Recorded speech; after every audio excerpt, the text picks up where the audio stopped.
Just 7 years after the renewal of the Voting Rights Act of 1965, the Supreme Court is hearing arguments to repeal important sections of one of the nation's most significant civil rights measures. The lawsuit was brought about by prosecutors from Shelby County in Alabama.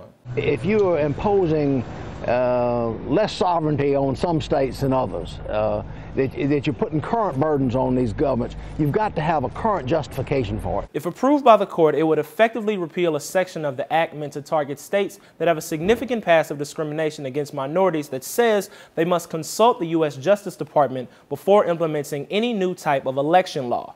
The law would then, in effect, have to be rewritten. The controversy ignited protesters, including some veteran civil rights activists, to flood the Capitol.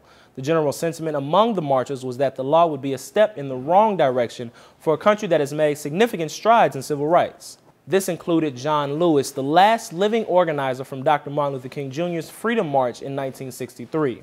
We're not going back. We've come too far. We made too much progress to go back. And with a poetic irony that one could only expect from Washington, right across the street, America's first black president was unveiling a statue of one of America's most prominent civil rights activists, Rosa Parks. The support was divided along party lines in the Supreme Court. Democrats like Sonia Sotomayor said the law was made for counties like Shelby because of their controversial history.